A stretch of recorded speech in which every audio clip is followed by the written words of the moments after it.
We had no idea how much our lives would change when we bought this boat, but we're so glad we did. 2.5 years ago, this boat became Serenissima, and it's finally time to give you the grand tour. We're Rick and Adam, digital nomads who ditched the 9-to-5, sold everything and set sail for freedom. These days, you'll find us cruising the UK canal network on board our narrowboat, Serenissima. When we're not on the water, we're slow travelling across Europe and beyond. Living abroad, crossing oceans by ship, and embracing life as remote workers and explorers. Subscribe and join us on board and abroad.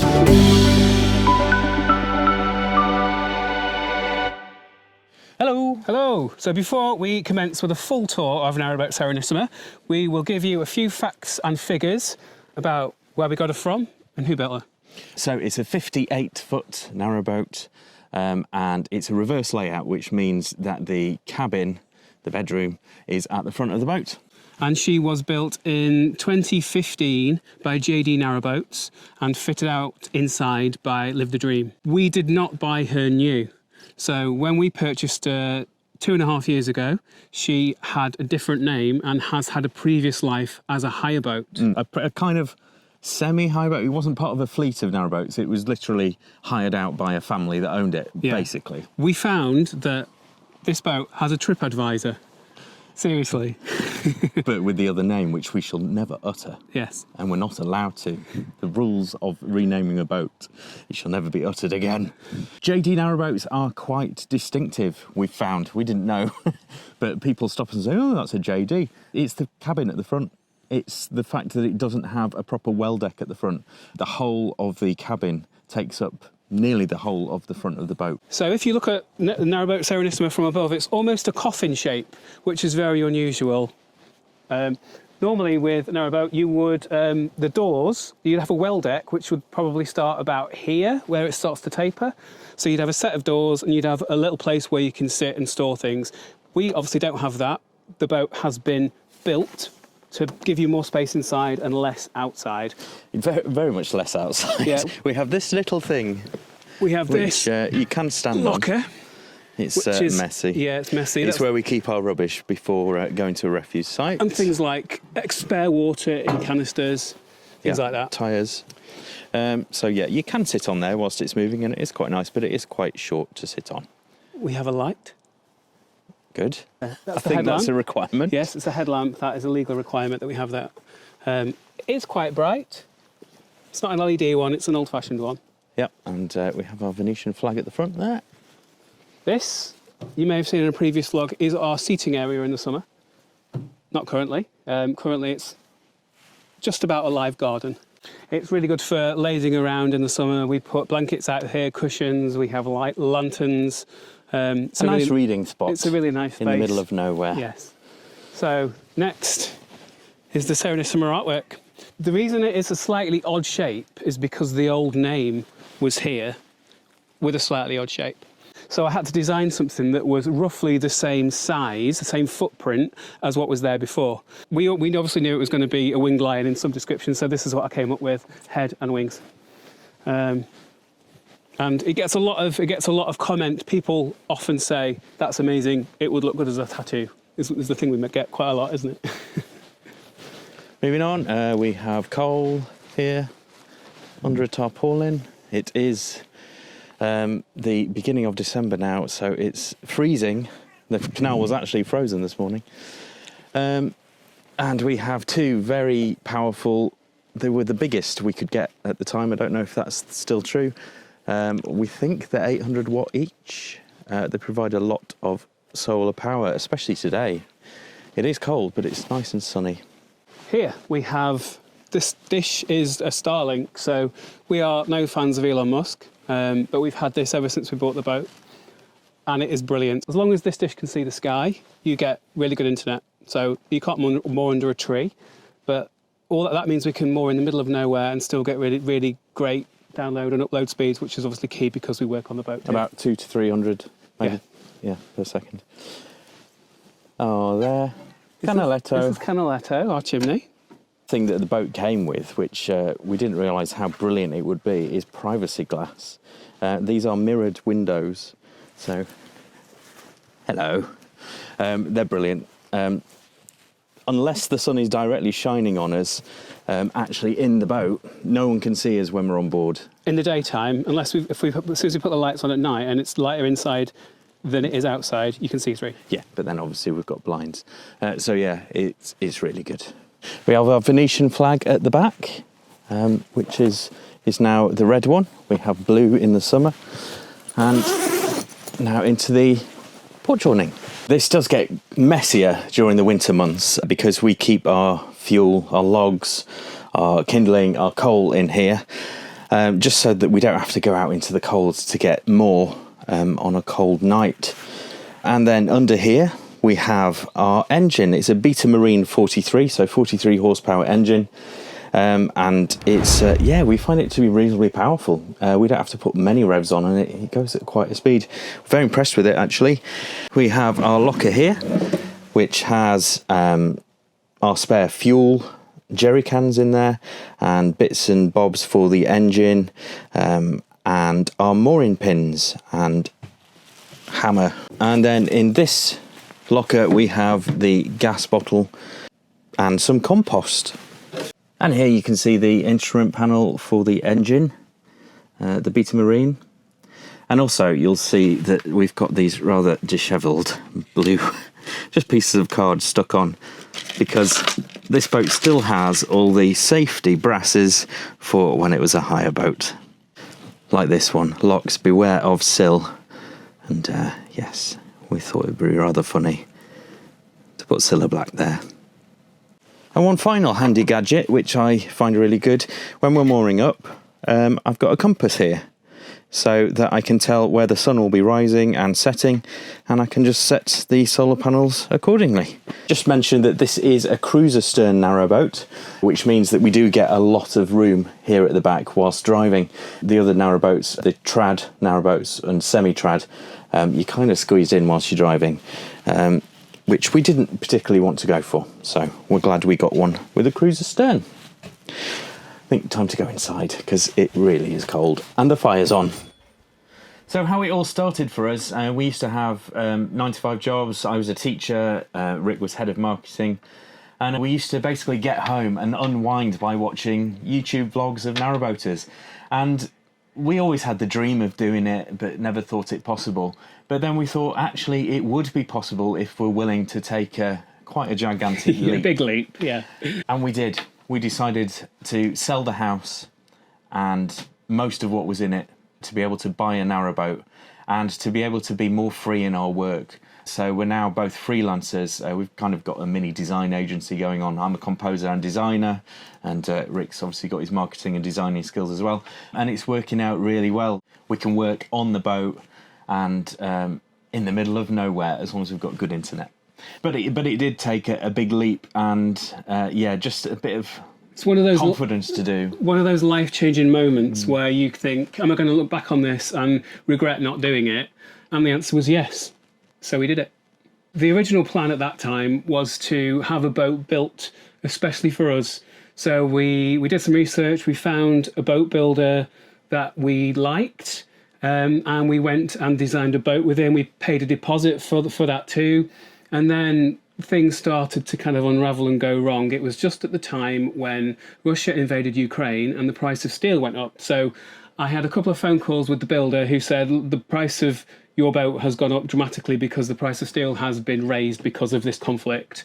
And I tried to find out how much it would cost, and he wouldn't tell me. So basically he was asking for a blank check. He asked initially for another $5,000, and we could maybe see that was realistic, but it was his next sentence which worried us. I think this was even in an email, and it said, I can't guarantee that this won't just keep going up and up.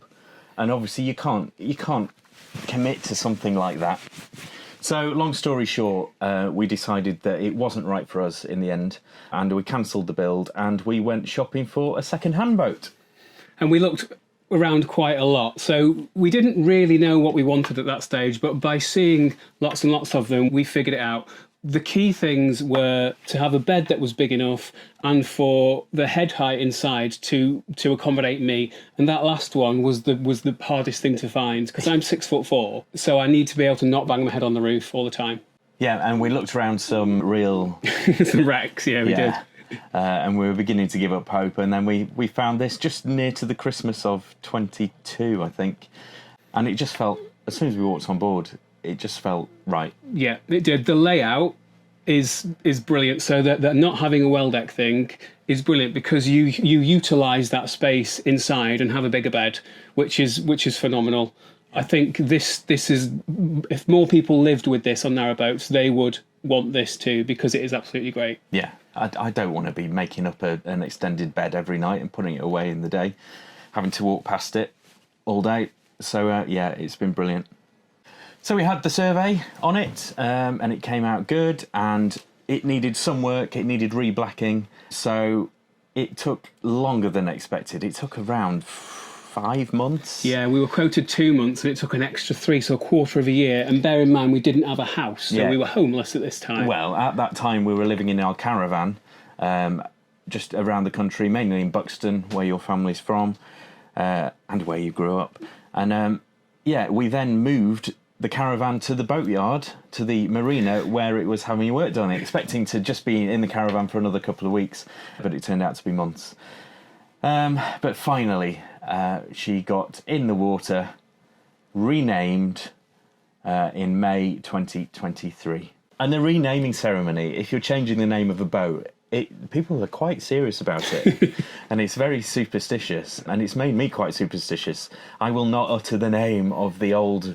I won't say the old name of this boat. Yeah, that's the rule. You have to, if you find anything with the old name on, you have to delete it. So like things like plaques, you have to scratch them out. If you find a piece of paper with the old name on, you have to burn it. Actually burn it. And the first night on board, we did a nice ceremony involving champagne, and you pour a bit of champagne into the canal as a sign of respect. And chant some words. Yeah, it was fun. And Serenissima was then born. Yeah. And that first night aboard, we knew it was all worth it. All those months of waiting, we couldn't believe how free we felt.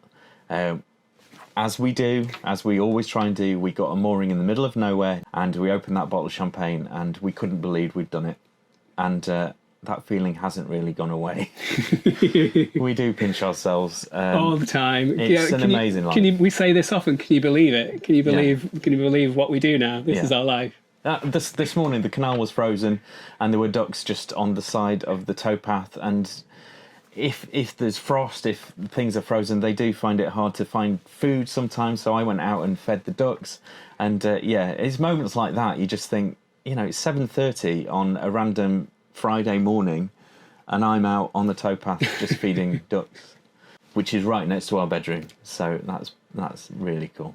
For the first few, probably months on board, we had the thing where you can feel that you're on water. So as soon as you're fine when you're on the boat, but as soon as you get off it, you're constantly feel like things are moving. Drunk. Yeah, drunk. That does go away, but it took ages, didn't it? Yeah. I was really surprised at how long that took to go away. But we're used to it now, and even when we're away from the boat abroad for months, we come back and we don't have it anymore.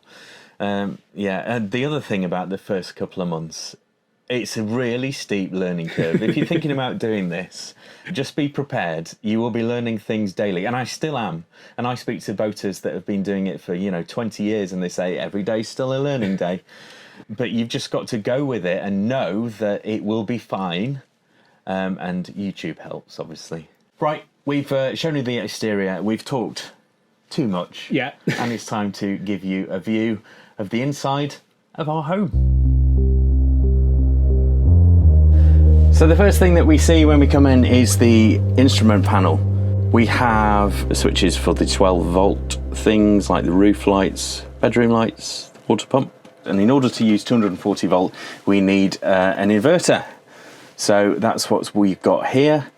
And we have the Victron Energy battery monitor, which is really good, if not annoying, because it really does beep quite a lot when we go below the 12 volt, which isn't good for your batteries. We've got 4 lead acid batteries. We haven't got lithium yet. We are thinking about it.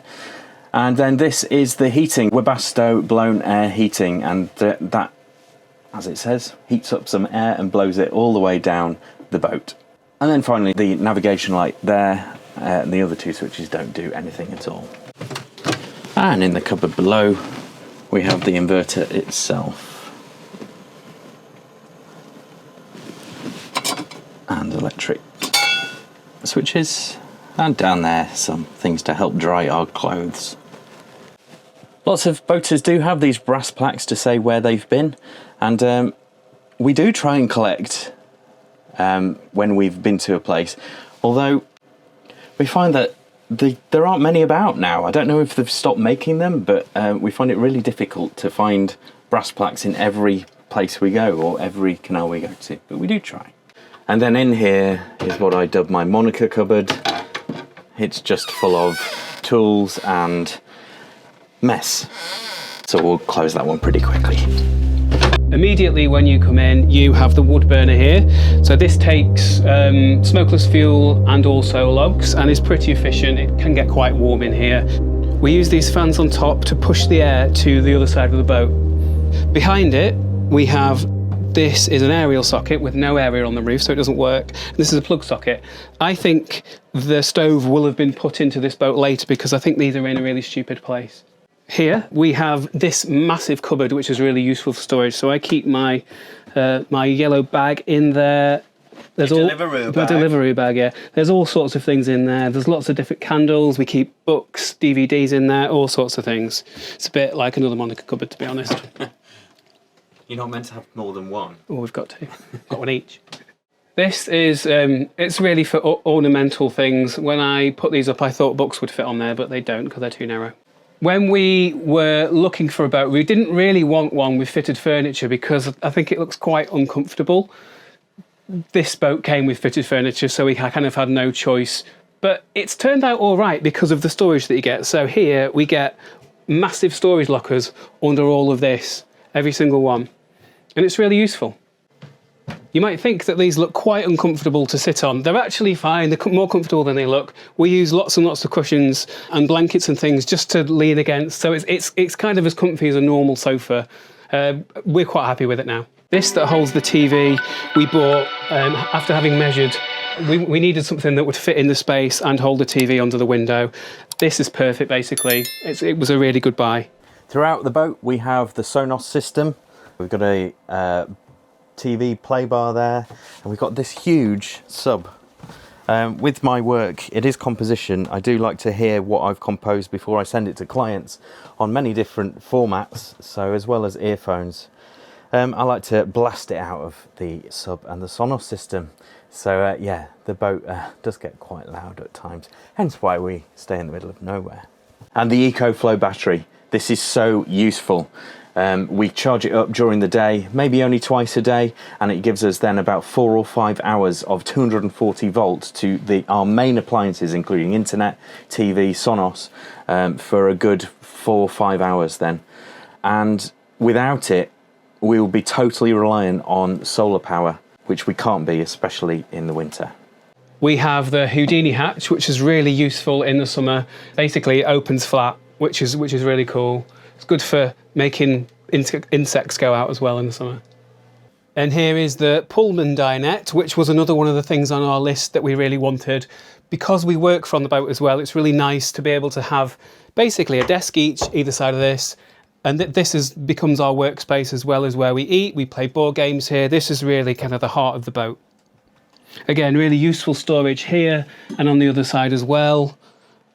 This does also turn into a small double bed, but we've only done it, I think, once. It's quite a faff to do. To be honest, the boat is too small to have guests. You are kind of on top of each other, and it can be quite hard work. And now for the galley. We have made some changes to this since we bought the boat. The boat originally didn't have an oven, which blew my mind. Adam seemed to think it would be all right to move into a boat that had a microwave rather than oven, but I'm a cook, and obviously that was never gonna slide. So we had this Thetford mini gas cooker put in, so we've got a grill there and we've got an oven as well, and it kind of is the right size for 2 of us. I'm quite happy with it. We've got a hob with 4 burners on it. We only really use these 2. Spice rack on the wall there with the bananas that are always hanging from it. Where possible, we try to use hanging storage, so all the mugs live up here on their different hooks in their colour order always. Storage wise, I think this galley does actually all right for storage. So in here live the pans. So you'll see there's a fair bit of Le Creuset in there. We did bring all the Le Creuset from when we used to live in a house. The crockery lives in this one. Again, it's all Le Creuset.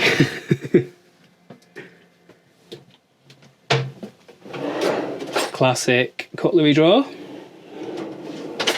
And this one is where the gadgets live. So there's a lot of bottles in there that we use to fill with water. But the air fryer lives in there, my food mixer lives in there. It goes quite a long way into the cupboard, that one. Washing machine, this was already on when we moved onto the boat. We actually use the washing machine for storage of things like kitchen paper because you kind of have to when you live on a boat. It's not a dryer. We'd love a washer dryer, but I don't think you can have them on a boat because they use too much electricity. What it does do is it has a 1500 spin speed, so it gets things as dry as they possibly can be before you put them out, you get them out. On this side, we have a full-size sink with a drainer and a mix tap. In this cupboard, we keep the glasses, so decent storage in there. This one is just your normal under the sink things, it's cleaning products, etc. And this one is where the coffee and tea and mugs, cafetières and things live in there. So this is one of my favourite things in this galley. This is Bob the dishwasher. That's actually its name, I didn't call it that. If you want to know more about why we use Bob, it's because he saves loads of water. Watch the Cozy Off Grid vlog and we'll put a link to it down below so you can watch it. There's a whole section about Bob in there, but we love having a dishwasher. And this is the larder cupboard. So pretty much all of the food that we have on the boat lives in there. So the bottom is my baking section with all my flour and things. The middle shelf is tins and the top is packets, basically things like pasta. This is where the baking trays and things live in there. Now this is where the microwave was when we moved onto the boat, but I have repurposed it and I keep my recipe books there and my waving cat. And the Sonos. And the Sonos. We're very lucky to have a full-size fridge freezer in here. It's 12 volt as well, so it doesn't need the inverter to go. This is great. I don't know how we'd cope without having a decent sized freezer. In winter, because it's so cold at night, we can just turn that off. So although Rick says it is 12 volt, we don't actually put the 12 volt through it at night time. We just let nature keep everything cool. And then wake up in the morning, put the 12 volt back on, and everything is so cold still anyway. We have this awesome duck hatch in the galley, which is great. It's awesome for passing shopping through. So when we are moored on this side as we are now, come down with the trolley, dump the bags, and I reach out and get them and put them away. Really, really useful. And we have these Roman blinds all over the boat. They're actually really good quality. We've had them cleaned when we moved on, but they're great. And they have poppers at the bottom, so they just stick on. They keep a lot of heat in as well. At night, when you put the blinds down, it gets noticeably warmer when you put your blind down. Initially, we didn't like the colour of those. Red. We thought, oh, the boat's going to be all navy blue and grey to fit the outside. But actually, they've grown on us. We were going to dye them blue, but we're not sure how Glad we didn't, aren't you? Not sure how it would have turned out, to be honest. But the way we think about it, well, they match the canopy at the back, don't they? So we're allowed. And we've talked about the speakers all over the boat. We also have Philips Hue lights all over the boat.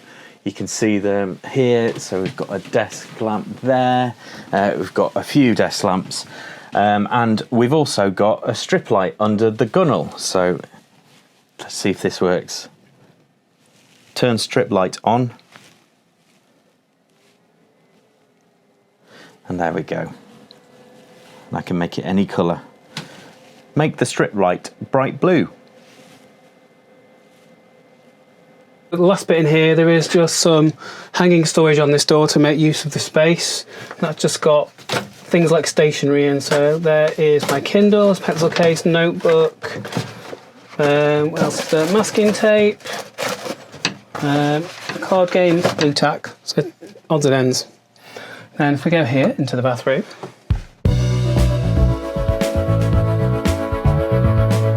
Let me walk you through a few things in the bathroom. So, first thing, most important, the shower. So, one of the deciding factors in us buying this boat was the size of this shower. So it's like a full-size shower that you would get in a house.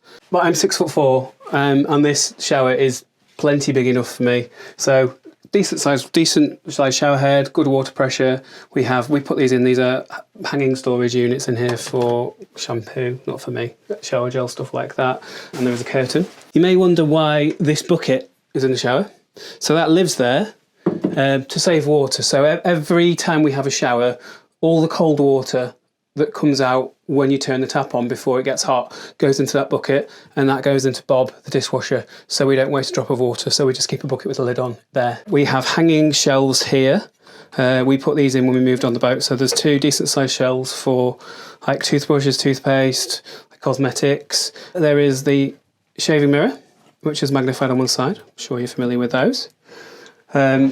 Shelves that are just screwed in to put things on.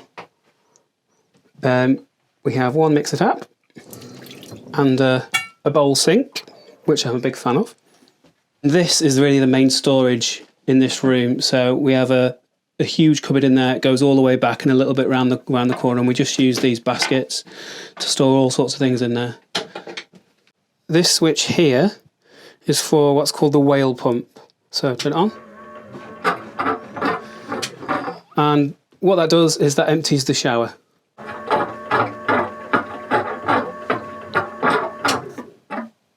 Because the water level on the boat is higher than the water in the shower, it won't automatically drain through gravity. It does from the sink, but it doesn't through the shower, so you need a pump to get it out there. So once you're in the shower, or when you get out of the shower and there's water in the shower tray, you hit that pump and it just empties the shower for you. Shelf, you might have seen us put these shelves up a few weeks ago. It's on the DIY vlog if you want to go and look for that.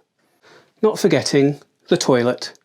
So this is a Thetford toilet which takes cassettes.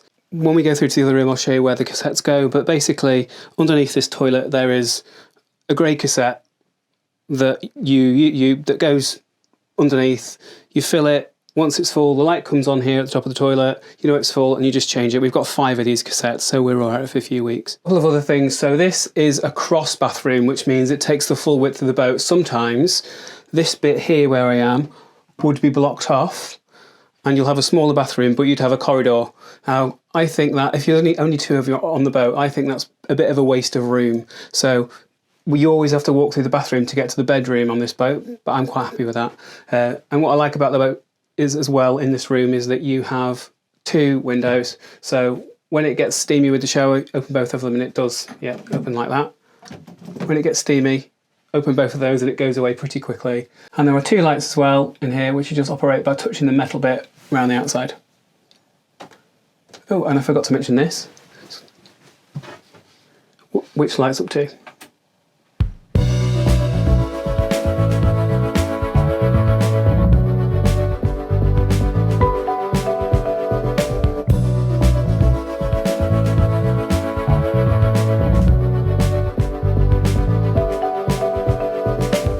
So this is my favourite room on the boat actually, and the reason that we bought the boat in the first place.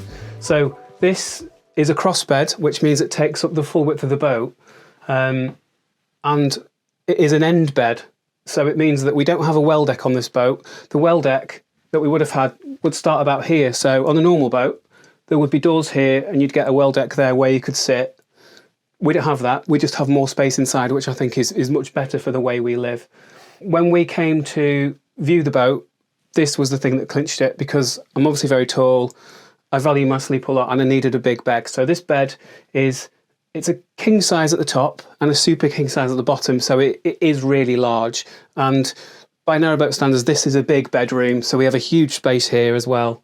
That you have a feeling of space in this room that you don't normally get on a narrowboat.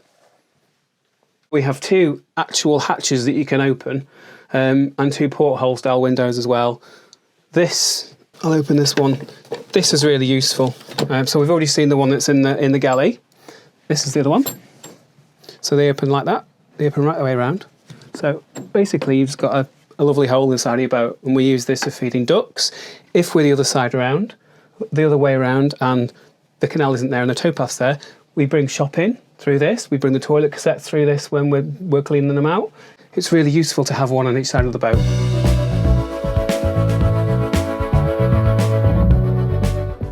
I love having the hatch there because it's just an awesome view to wake up to. Either that one or that one. It's always brilliant. Storage-wise, I think this is pretty reasonable for a narrowboat. So we have 3 very deep drawers. So you can see they are huge. They're quite heavy to move, but you can fit an awful lot of stuff in there, which is really good.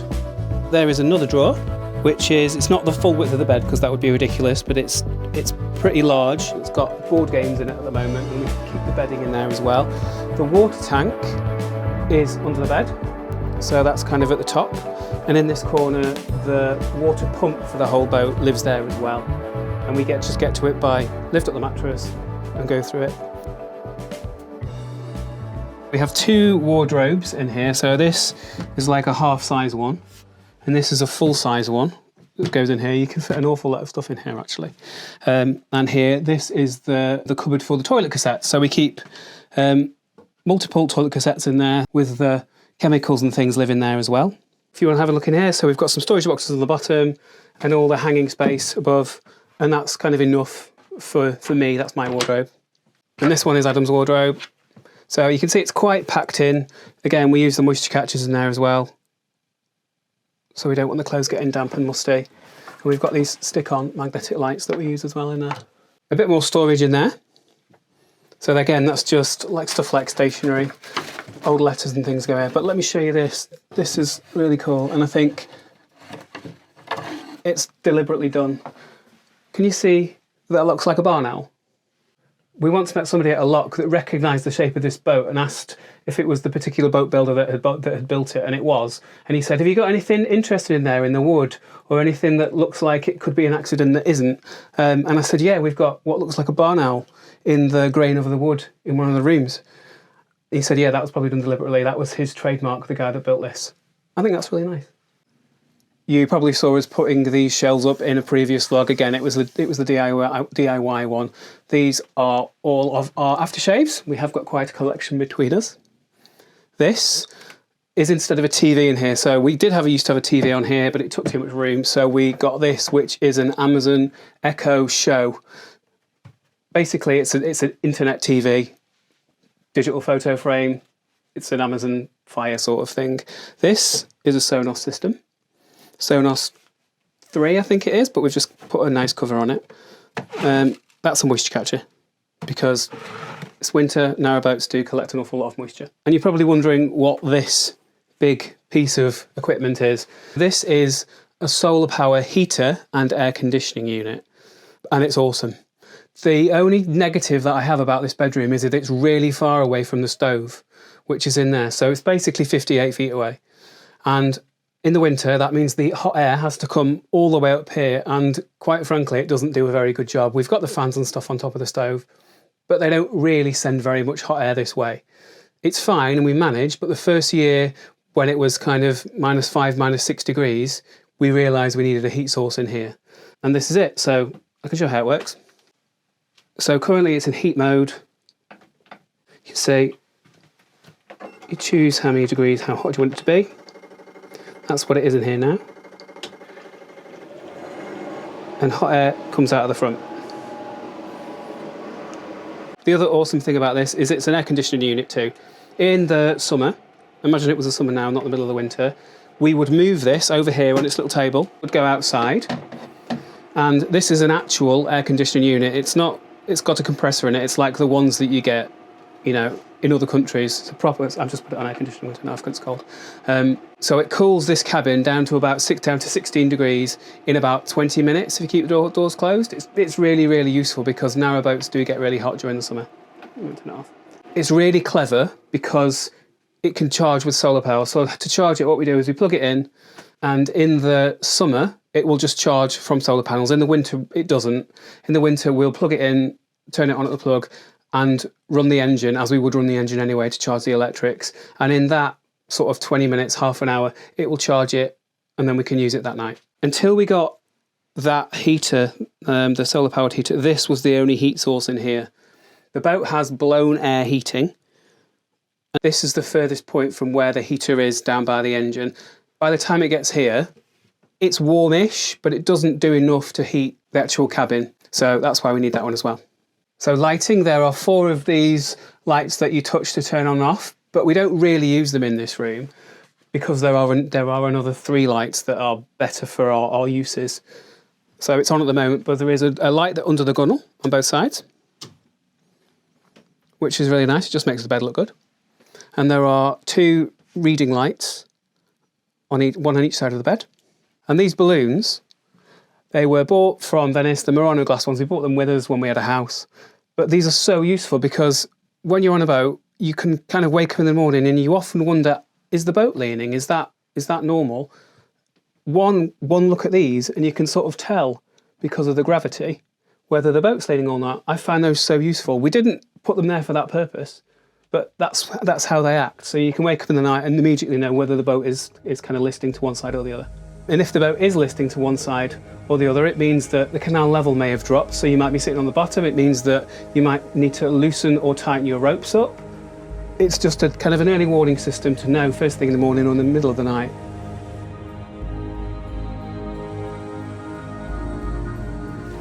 So that's our boat. That's our floating home. She's nice, isn't she? We quite like her.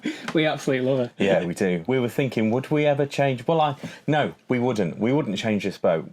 We wouldn't buy a new one. We get very attached to things. We do. I feel like she's an actual person, and I wouldn't give her up. Yes, we might do things to upgrade her if we want to in the future, but this is my boat for life. If you could wave a magic wand right now and change one thing, what would it be? I would get water freedom. I don't know if you've heard of it. It basically would make having to stop at water points a thing of the past, because it can get quite stressful at water points, and they're sometimes not free and you have to wait for ages, and you end up plotting your whole routes around, well, where's the next water point? That would get rid of that. It basically processes and filters the canal water into drinkable water, which is quite amazing. So you have unlimited water, basically. So when you have a shower, you don't have to turn it off halfway through to save water. It would be genuinely life-changing to have that. And we have had a conversation with them, but we can't afford it yet. It's pretty pricey. So maybe in the future that would be good. What about you? I would have a wall, like a partition between the dinette and the galley, because it would be really nice to have that tiled and be able to hang stuff from it. Yeah. It would give us a little bit more storage, and I think it would block the galley off a bit. Yeah. And make it feel like a separate room, and I would quite like that. I'd also like lithium batteries as well. Yeah. And a working bath thruster might be nice. We keep going on about this, still haven't fixed it. But it's got me used to driving without a bath thruster, so yeah, I've got quite good at that now. So how does Serenissima fit into our kind of broader lifestyle of being nomads? If you don't know, we live on Serenissima roughly 6 months of the year, and for the other 6 we were lucky enough to travel and experience different things, and we wouldn't have it any other way. Serenissima is the perfect thing, a narrowboat is the perfect thing to do that with, because we can shut her away, and she's safe in a mooring, and we come back on board, and we genuinely are excited to be back on board every time. And then we have a few months on her and then go off. We don't do 6 on, 6 off. We might go away for a month and then come back, but generally it works out about half during the year. Yeah. So are you thinking about this lifestyle? Are you thinking about buying a boat and coming onto the canals? It's fantastic. However, there are a few things that you need to watch out for. Some boatyards will take advantage of you not knowing anything about boating. Yeah. And at that point, you're so vulnerable because you don't know anything. You're not part of the proper community. Yeah. You can't ask many people, and we just kind of went along with it. We were a bit foolish, really. Yeah, we spent a lot more money than we needed to. I think what we should have done is got the list of things from the survey and shopped around to see how much it would have cost in other places, but we didn't do that. So yeah, it was quite a stressful time. Just be careful. We know we were being taken advantage of. Just be very careful. But maybe that says more about us being stupid. I don't know. And be honest about what you want if you want to get this lifestyle. Be honest about the boat that you need, and just keep looking if you've got the time to do it, to find the right one in the end. Yeah. Obviously hire one first, make sure that you can live in a small space, and make sure you can live without many things. Lots of people think this is great, but you kind of do have to make sacrifices. We had to sell a whole house full of things to move here, and it was fine. We thought this is going to be worth it, and the end justified the means. Yeah. Obviously get a survey, always do that.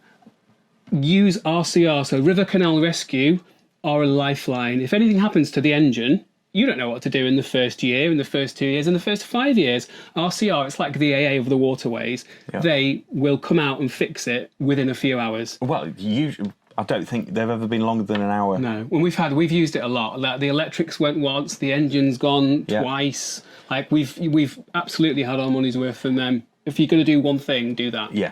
And whilst they were here, you get to ask all the other stuff that's been building up in your mind. You do. They're really happy to just help you out. So RCR, we would not be without them. River Canal Rescue. Yeah. So budget-wise, yes, it is cheaper than living in a house, no doubt, absolutely. But there are hidden costs. Anything goes wrong with a boat, anything needs doing, it costs more than it would on land. Boats, bring on another 1,000. Yep. That's the old adage. Also, we have found the cost of living on a narrowboat increases dramatically in the winter because you're basically throwing money on your stove. In logs and coal, in the winter, as it is now, we have to have that on 24/7 and it's constantly burning fuel. Yeah, and diesel to get the engine to charge the batteries. Yeah, it is more in winter. And that's partly the reason why we go away for most of winter. That and the muddy towpaths. Yes. If there's anything else you want to know, do drop us a comment and we will be happy to answer your questions. Next week, we are going to get the boat ready for Christmas. Finally. I'm excited about that. Yeah. So join us next week for that. A new vlog every Friday, whether we're on board or abroad. So do give us a thumbs up if you've liked what you've seen today, and do hit subscribe if you'd like to know more about narrowboat life or indeed our life when we go abroad. Yeah, slow travel, being digital nomads, things like travelling from the UK to Brazil without getting a flight. Until next time, for our Christmas on a narrowboat. Bye.